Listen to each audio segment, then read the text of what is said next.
This is section 4.5 dealing with u-subs for definite integrals. So the only difference is now we're going to have upper and lower limits. Don't copy the problem just yet, but before it was just finding an antiderivative. Now we're going to find a numerical value with upper and lower limits. So here's the mathematical definition of what we'll be doing.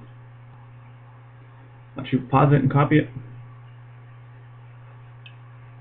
So pretty much the same process as far as finding the u and the du. So the u is the inside part, du is the derivative. Only thing I'm going to be doing now is changing my limits based on what I decided to let u equal. So I'll explain what this means and I'll refer back to it as far as the examples go. So example number 1. Hopefully by now you feel more comfortable with the concept and you're able to quickly identify and correctly pick what u should equal. So in this case, u is the inside, which is going to be x squared plus 1. The derivative du dx is 2x. Cross multiply the dx over.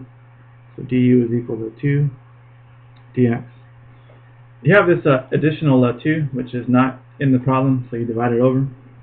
So 1/2 du is, oops, I forgot my x over here.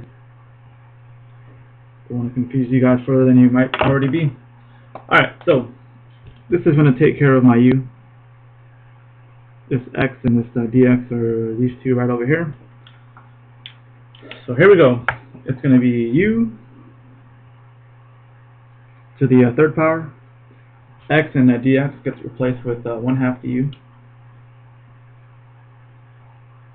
So I'm able to factor this 1/2 out, the constant, the integral of u to the third power du.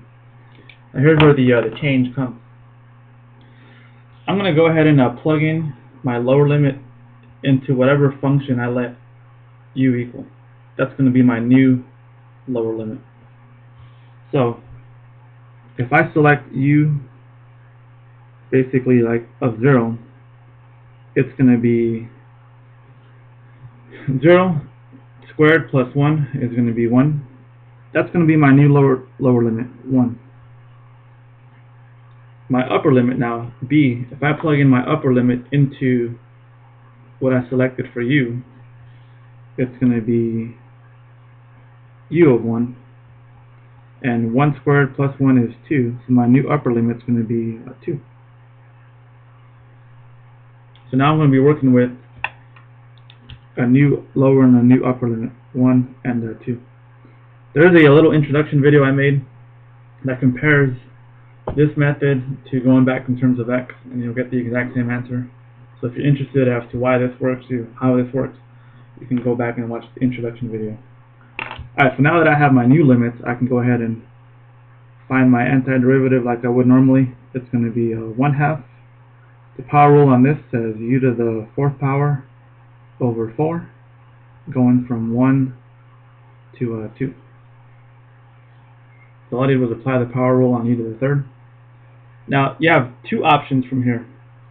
You can do it like this. You can multiply this to become 1 over 8 and do u to the 4th, upper limit minus lower limit, so 2 to the 4th minus 1 to the 4th.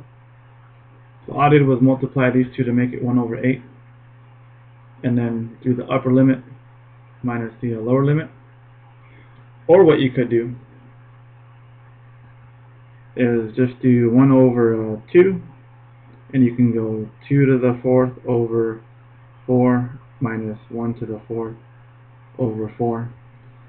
To me, it's a little quicker to just multiply these denominators together and then just do the top limit minus the bottom limit, but you'll get the exact same answer. So let's see here. So this becomes 1 over 8.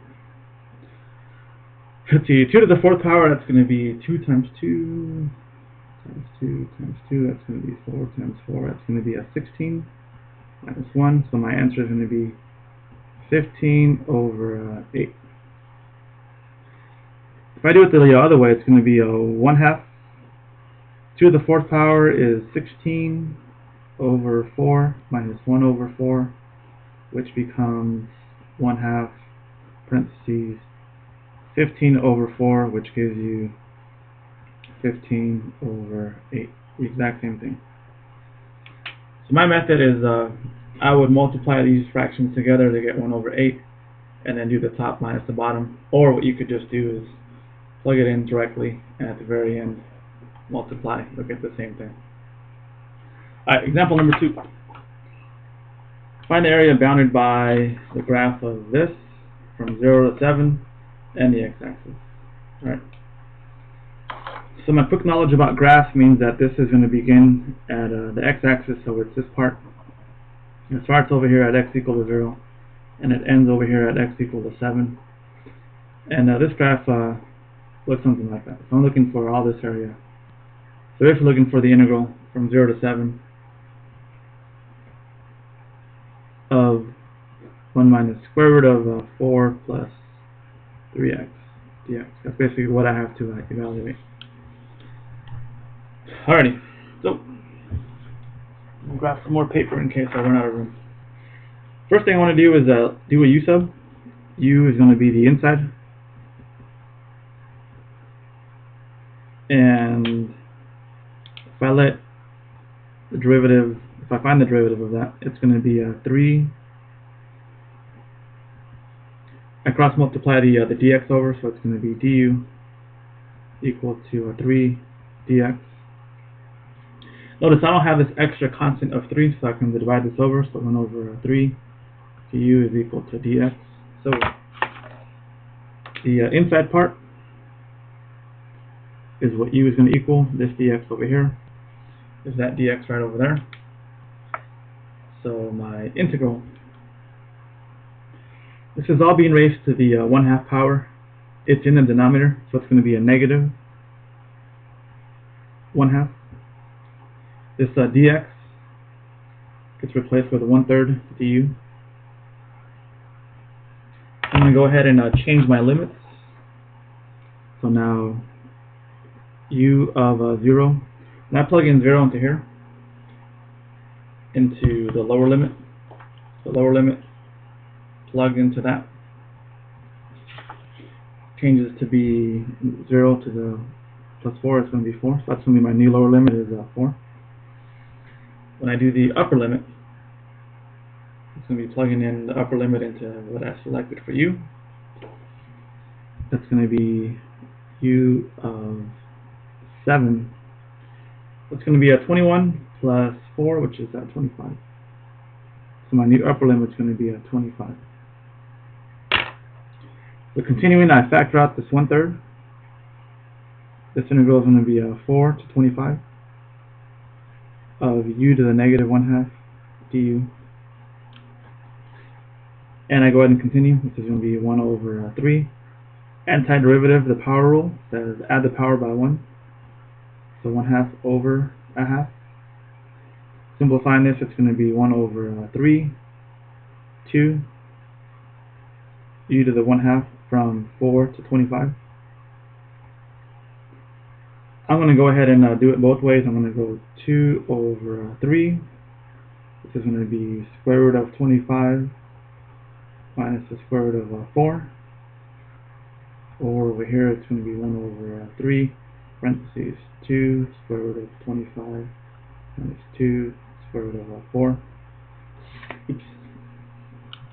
Should I move this up? So what I did over here is I multiplied the 1/3 and the 2. What I did over here is just kind of do it the longer way, I guess. So my final answer on the left is 2 over 3, 5 minus 2.